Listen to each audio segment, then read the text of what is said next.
வினோத வாய்ஸ் நேயர்களுக்கு வணக்கம். நான் உங்கள் கிருஷ்ணவேல். இன்றைக்கி நாம் இன்று மாலை என்ன பார்க்க போகிறோம் அப்படின்னா, அண்ணாமலை தலைவர் பதவியிலிருந்து நீக்கப்பட போகிறார் மற்றும் நயினார் நாகேந்திரன் அடுத்த தலைவராக பதவி ஏற்கப் போகிறார்.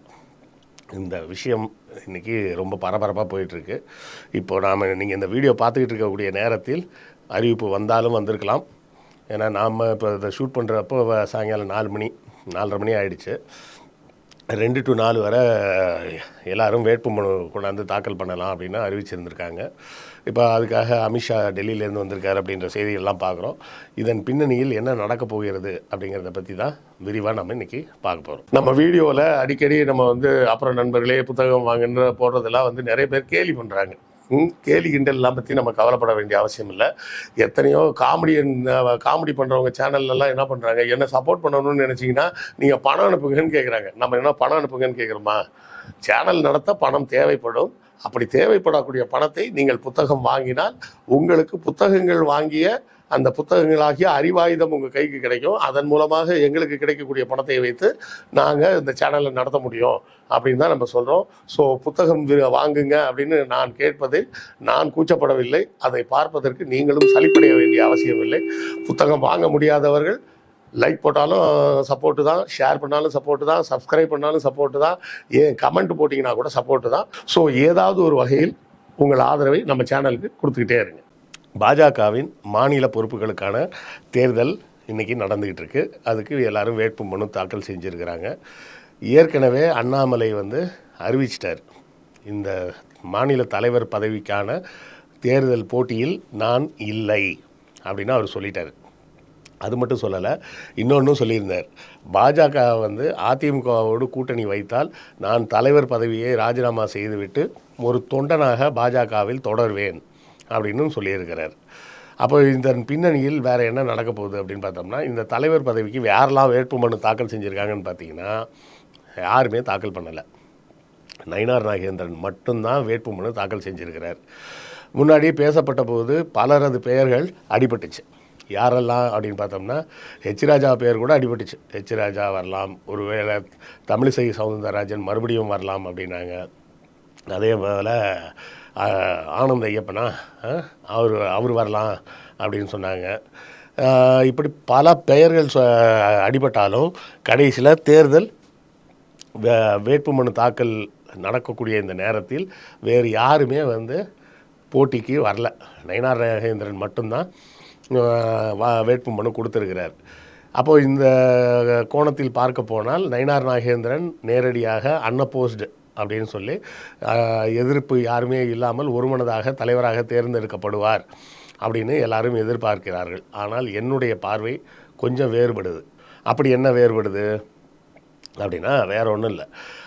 இந்த தமிழக பாரதிய ஜனதா கட்சியை பொறுத்தவரை அண்ணாமலை தலைவராக பதவியேற்ற பிறகு அவர் செய்த ஒரு வேலை என்னென்னா, 2ஆம் கட்ட தலைவர்னு யாரோட ஃபேஸுமே மனசில் ரெஜிஸ்டர் ஆகாத அளவுக்கு எல்லாரையும் தொடச்சி எடுத்துட்டார். இப்போ கூட நம்ம அதிமுகவில் கூட பார்த்திங்கன்னா, எடப்பாடியார் இருக்கிறாருன்னு சொல்லும்போதே கூடவே பல பெயர்கள் நமக்கு ஞாபகம் வரும். பக்கத்துலேயே செங்கோட்டையன் இருக்காருங்க, இவர் ஜெயக்குமார் இருக்கார் அப்படின்னு பல பெயர்கள் நமக்கு ஞாபகத்துக்கு வரும். ஆனால் இங்கே பாஜகவை பொறுத்தவரை பாஜகவில் யார் இருக்காருன்னா அண்ணாமலை, வேறு யார்? அவ்வளோதான். வேறு யாருமே பேரே நமக்கு ஞாபகம் வராது. ஆரம்பத்தில் அண்ணாமலை உள்ளே வர்றதுக்கு முன்னாடி பலரை நமக்கு ஞாபகத்தில் இருந்தது. தமிழிசை சவுந்தரராஜன், ஹெச் ராஜா, KT ராகவன், காயத்ரி ரகுராம், இன்னும் பலர் சொல்லிக்கிட்டே போகலாம். திருப்பதி நாராயணன், இப்படி பல பேரோட பெயர்கள்லாம் ஞாபகத்தில் இருந்தது. இப்போ இவர்கள் யாருமே நமக்கு ஞாபகத்தில் இல்லாமல் தொடைத்து எறிந்து விட்டார் அண்ணாமலை. அதாவது தமிழக பாஜகன்னா அது அண்ணாமலை தான் அப்படின்ற மாதிரி மக்கள் மனதில் பதிய வச்சிட்டார். இப்போ இப்படி ஒரு சூழலில் அண்ணாமலையை பதவி விட்டு தூக்குவாங்களா அப்படின்னு கேட்டால் சந்தேகம்தான். என்ன சார், அவர் தலைவர் பதவிக்கு போட்டியே போடலை, அப்ளிகேஷனே கொடுக்கலன்றீங்க, நயினார் நாகேந்திரன் மட்டும்தான் கொடுத்துருக்கிறாருன்றீங்க.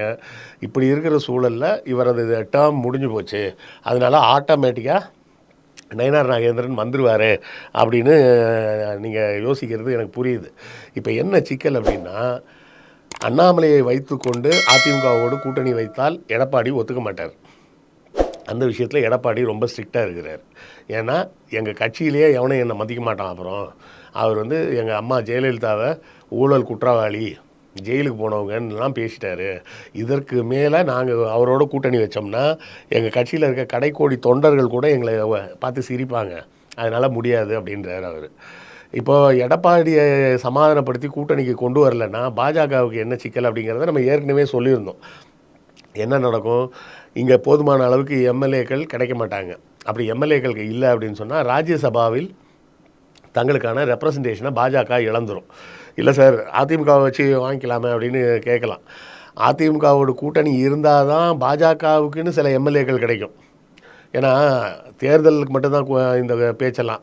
ராஜ்யசபா உறுப்பினர் பதவின்னு வரும்போது அதிமுக தன்னுடைய பலத்தை வைத்து தனக்கான ராஜ்யசபா உறுப்பினரில் தான் உருவாக்குவாங்களே தவிர அதுக்கு பதிலாக பாஜகவுக்கு உறுப்பினர்லாம் உருவாக்கி தரமாட்டாங்க. அப்போ பாஜக தனக்காக சில சீட்டுகளை ஜெயித்தா தான் அங்கே ராஜ்யசபாவில் அவங்களுக்கு இடம் கிடைக்கும். ஏன்னா இப்போ ராஜ்யசபாவில் நிறைய பேர் பதவி காலம் முடிஞ்சு வெளியே போக போகிறாங்க. அந்த நேரத்தில் இவங்களுக்கு இந்த தேர்தல் வந்து ஒரு முக்கியமான தேர்தல். அப்போ அண்ணாமலை வச்சுக்கிட்டு அதிமுக கூட எப்படி கூட்டணி வைக்கிறது அப்படின்ற ஒரு சிக்கலில் இருக்குது.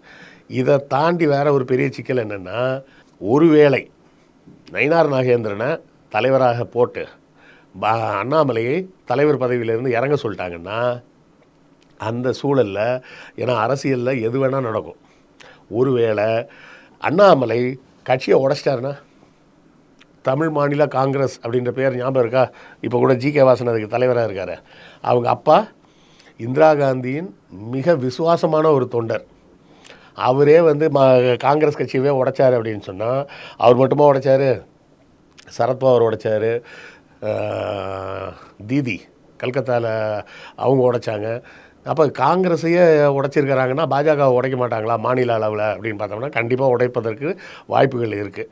அப்படி ஒரு வேளை அண்ணாமலை பாஜகவை உடைச்சி தமிழ் மாநில பாரதிய ஜனதா கட்சி அப்படின்னு இன்னொரு கட்சியை உருவாக்கிட்டாருன்னா என்ன நடக்கும்? பாஜகவுக்கு மிகப்பெரிய அடியாக மாறிடும். அவங்களோட இமேஜ் வந்து டோட்டலாக ஷேட்டர் ஆகிடும்.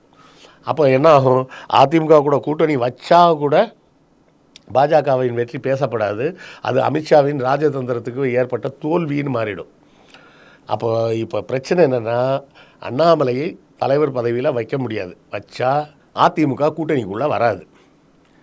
அப்போது அண்ணாமலையை தலைவர் பதவியிலேருந்து தூக்குனா அவர் தனியாக போவதற்கு கூட வாய்ப்பு இருக்குது அப்படின்ற ஒரு மிகப்பெரிய ரிஸ்க் இருக்குது. அப்போ என்ன ஆகிடும், எடப்பாடிக்கும் தோல்வி பாஜகவுக்கும் தோல்வின்ற மாதிரி ஆகிடும். அவர் வந்து சீட்டு ஜெயிக்கிறாரு ஜெயிக்கலன்றதெல்லாம் வேறு விஷயம். ஒருவேளை அப்படி ஒன்று நடந்து அவர் வெளியே வந்து இன்னொரு புது கூட்டணியை உருவாக்குறேன், நான் வந்து விஜய் கூட கூட்டணியை வைக்கிறேன் அப்படின்னு போயிட்டாருன்னு வச்சுக்கிங்க. விஜய் கூட வேணாம், நான் வந்து இவ்வளோ நாள் நான் திமுகவை அரசியல் ரீதியாகத்தான் விமர்சனம் செய்தேனே தவிர தனிப்பட்ட முறையில் நான் கலைஞரையோ ஸ்டாலின் அவர்களையோ யாரையும் நான் தாக்கிலாம் பேசினதில்லை, நான் திமுக கூட்டணி போகிறேன்னு போனார்னு வச்சுக்கிங்க. அப்போ என்ன ஆகும்? என்ன வேணால் நடக்கலாமே. பாஜகவை வெறுப்பேற்றுறதுக்காகவே கூட அண்ணாமலையை திமுக தன்னோடு சேர்த்துக்கலாமே. அப்படி ஒன்று நடந்துச்சுன்னா என்ன ஆகும்? பாஜகவுக்கும் அதிமுகவுக்கும் மிகப்பெரிய மரண அடி விழுந்த மாதிரி ஆகிடும். அவங்களோட இமேஜ் காலி ஆகிடும். மொத்தத்தில் ஒரு ஸ்விங் வரும்லங்க. அப்படி அண்ணாமலை பாரு ஹீரோ மாதிரி வந்துட்டான் என் வெளியே, அவனை போட்டு என்ன பாடுபடுத்துனீங்க, அவன் உங்களுக்காக எவ்வளோலாம் உழைச்சான், கஷ்டப்பட்டான், அவனை கடைசியில் இப்படி நடு ரோட்டில் இறக்கி விட்டீங்கல்ல, சாவுங்கடா அப்படின்ற மாதிரி மக்களோட மனநிலை மாறிடும். அப்போ என்ன தான் இதுக்கு தீர்வு அப்படின்னு பார்த்தீங்கன்னா, எனக்கு தோன்றுவது அமித்ஷா செய்யக்கூடிய வேலை இப்படி இருக்கலாம். ஒன்று தான். ஒன்று வந்து அண்ணாமலையை தலைவராகவே அவர் நீடிப்பார். அதே நேரத்தில் நயினார் நாகேந்திரன் தலைமை தேர்தல் ஒருங்கிணைப்பாளர் அப்படின்னு ஒரு புது போஸ்ட்டை ஒன்று கிரியேட் பண்ணி இந்த எலெக்ஷன் அலையன்ஸ் எல்லாம் பேசுகிற அதிகாரம் நயினார் நாகேந்திரனுக்கு, மற்றபடி கட்சியோட மாநில தலைவர் அதிகாரம் அண்ணாமலைக்கு தான் அப்படின்னு ஒரு ஸ்ட்ராட்டஜியை அவங்க உருவாக்குவாங்கன்னு நான் எதிர்பார்க்குறேன்.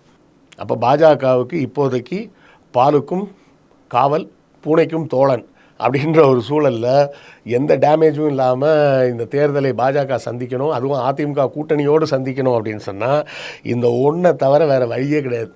ஸோ அமித்ஷா இந்த மாநில தேர்தலில், அதாவது பாஜகவின் உட்கட்சி தேர்தலில் எந்த மாதிரியான ராஜதந்திர நடவடிக்கை எடுக்கப் போகிறார், அவரது ராஜதந்திரம் பலிக்குமா பலிக்காதா, அதிமுகவை அண்ணாமலையை சேதப்படுத்தாமலேயே அதிமுகவை கூட்டணிக்கு கொண்டு வர முடியுமா அப்படின்றது எல்லாத்தையும் நாம் நாளைக்கு தான் பார்க்க முடியும். நீங்கள் இந்த வீடியோவை பார்க்கக்கூடிய இந்த நேரத்தில் அதற்குள் தேர்தல் முடிவு வந்துருமான்னு தெரியல. ஏன்னா நடுவில் போய் அமித்ஷா வந்து குருமூர்த்தியெல்லாம் வீட்டில் போய் பார்த்துட்டு வந்திருக்கிறாரு. அதுக்கு முந்தின நாள் வந்து அண்ணாமலை போய் குருமூர்த்தியை பார்த்துட்டு வந்திருக்கிறாரு. ஸோ இதெல்லாம் வந்து இவர்கள் முன்கூட்டியே பேசி வச்சு கூட இப்படி ஒரு செயல்பாட்டில் ஈடுபடலாம். ஏன்னா அண்ணாமலைக்கு பாஜகவில் இருக்கக்கூடிய செல்வாக்கை பொறுத்தவரை கணக்கெடுத்து பார்த்தோம்னா நயினார் நாகேந்திரனுக்கு அந்த அளவுக்கு செல்வாக்கு கிடையாது. ஸோ கேம் சேஞ்சிங் மூவ் அப்படின்னு சொன்னால் அண்ணாமலை தலைவராகவே தொடர்வது, நயினார் நாகேந்திரன் புதிய தேர்தல் தலைமை ஒருங்கிணைப்பாளர் அப்படின்ற பேரில் தேர்தல் கூட்டணிகளை பற்றி பேசுகிற வேலைகளை பூரா அவர் பார்த்துப்பார், கட்சியோட வேலையை மட்டும் இவர் பார்த்துப்பாருன்ற மாதிரி ஒரு இடத்துக்கு இவர்கள் நகர்வார்கள் என்று நான் எதிர்பார்க்கிறேன். நீங்கள் என்ன நினைக்கிறீங்க அப்படின்றதையும் கமெண்ட்டில் சொல்லுங்கள், நானும் தெரிஞ்சுக்கிறேன். அடுத்த காணொளியில் சந்திப்போம். நன்றி, வணக்கம்.